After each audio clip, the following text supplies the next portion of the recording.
So welcome to our episode of Girl Talk, and I would like to introduce the three outstanding girls I have with me today. Each one will say something about herself. Hi, I'm Katrina. I'm a senior in high school, and I'm very excited to be here. Hi everyone, my name is Catherine. I am a junior at UMBC, and I'm also really excited to be here with you today.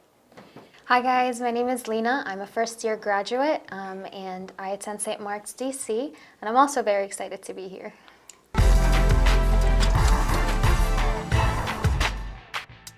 So there are three different types of friendships. There's the mentor friendship, where you will be a mentor for someone. And that one requires a deep relationship with the Lord so you can wisely counsel the person that you're mentoring. The second friendship is the mentee friendship, where you should find someone to mentor you. And the last one is the mutual friendship. And that's the one that we're going to discuss and ask questions about today. The mutual friendship is when two people are friends, and the goal is to edify one another and point each other to Christ. So now we're going to start with the questions, and we'll discuss them.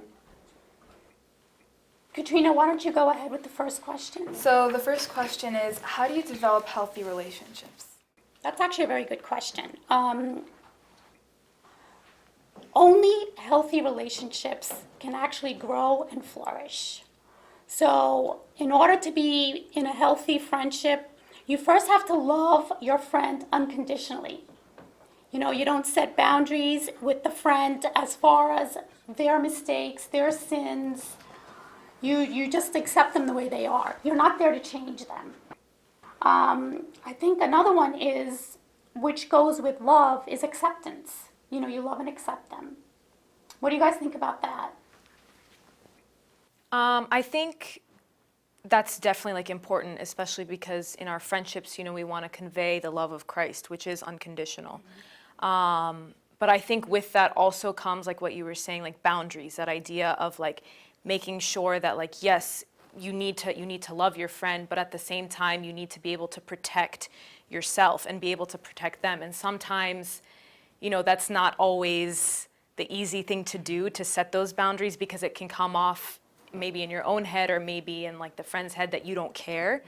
But it's still, in order to have a healthy relationship, to like keep the health of that relationship, I think it's important to be able to like set for yourself, like, this is where I stand, and like I want to love this person with everything I have, but like there are certain limits to certain things, at least when it comes to myself. Right. Mm-hmm. I mean, I think that a healthy relationship also comes from taking care of, yourself.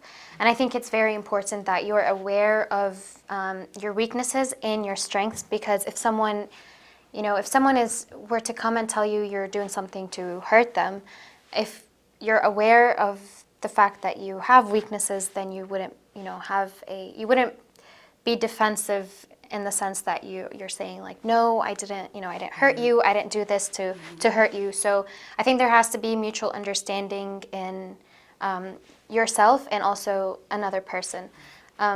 Something I recently learned is that in a friendship there has to be both mercy and truth, and grace and truth, in that you give room for each other to make mistakes and you forgive each other, but at the same time you're transparent and you're honest with one another. Mm-hmm. So there has to be a balance between your grace and your truth. Right.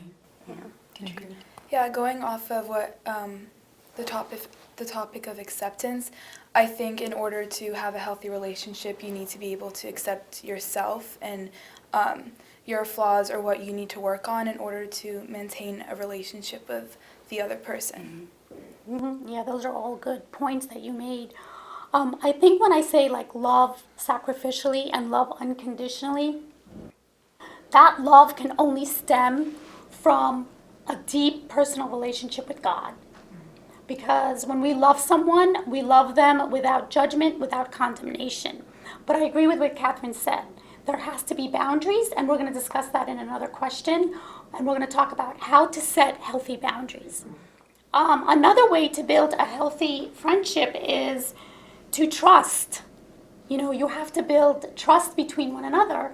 If you betray your friend's trust, it's going to be really hard to get that back. And of course, if a friend betrays you, it'll probably be very hard for you to trust them. Has anyone here ever been betrayed by a friend and knows how it feels? Yes. Definitely. Yes. Actually, Lena and I had the opportunity to go on a mission trip together this past winter. And like a topic that kept coming up was this idea of vulnerability and being open with people and being okay with being open with people, because it's really, really hard, especially if you have been hurt before. So something that kept coming up was like, how can I be okay with being vulnerable with people if I feel constantly like they're going to turn around and like talk about me or talk about what I said or just completely break my trust? And as someone who has been in situations like that before, whether someone has taken advantage of me, which I believe is a violation of trust, or someone has like taken what I have said that was personal and like talked to someone else about it or talked about me, it hurts. It's really hard to like come back from that. And I think while vulnerability is so important, because as we learned, that's where you really get to have like deep, meaningful relationships. It's also very important to be discerning in what you tell people and why and whether or not it's edifying or not. And I had to learn that the hard way, but it's common, it happens. A lot of people are not here for your best interests, but you can always try and be there for theirs. So that's important. Katrina, have you ever been betrayed by someone? Yeah, actually, a couple years ago, I was best friends with someone, and we had a good relationship and everything, and all of a sudden, like, she stopped talking to me, cut off all communication, and of course, from my side, I'm hurt, I'm confused. I asked her several times, like, what's wrong, like, what happened, did I do something? And I tend to think that it's me who did something wrong, and like that broke off our communication. And so I just did my part. I apologized if I did anything, and I took some time away, and we did end up becoming friends again, but it does take a while to regain that trust and rebuild that relationship. And Lena? I mean, I feel like there hasn't been a direct betrayal where I've experienced where my friends have, broken my trust in terms of me trusting them, and like Catherine was saying, me being vulnerable with someone, and you're risking letting someone know all your weaknesses. And sometimes, whether it's consciously or unconsciously, friends can weaponize each other's weaknesses against each other. So that's when I feel the betrayal the most. And it does hurt, and sometimes it definitely builds up a wall between you and your friends. So, I mean, I still struggle with like trying to allow myself not to do that to others, but sometimes it's a weakness to like to use each other's weaknesses against each other. Right. But And I agree. I think recently also I've learned that it's really important to be vulnerable and be open and be honest. But you also have to be aware of who are you being vulnerable with. If it's someone who's truly rooted in the Word and understands who God is and the mercy of God, I believe that's a safe place to be vulnerable. But if there are people who don't really know you and don't have a relationship with God, I wouldn't encourage you to be vulnerable with them. Because like you said, they end up using it against you as a weapon. But what we want to focus on is how do you become trustworthy friends? So that's something for you to think about. That's something you've experienced hurt from before. So moving forward, you want to be a friend that everybody knows I can trust Katrina with anything and everything. She would never betray me. You want to be that friend. So that helps develop a very healthy relationship. And then keeping healthy boundaries. And I think that's another way to build a healthy relationship. And I think we're going to discuss that even in more detail later, but you need to set boundaries. And so be firm with your boundaries. That way no one crosses them. And then the last one is you want to give mutual edification. Of course you want to be edified because who doesn't love to be encouraged and built up?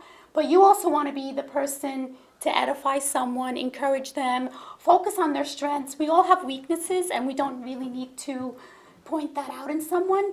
But you can go ahead and just edify someone because, the words of edification really help build people's self-esteem, and it all stems from love.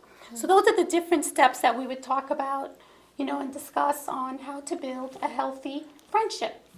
Thank you for joining us today, and we'll see you soon.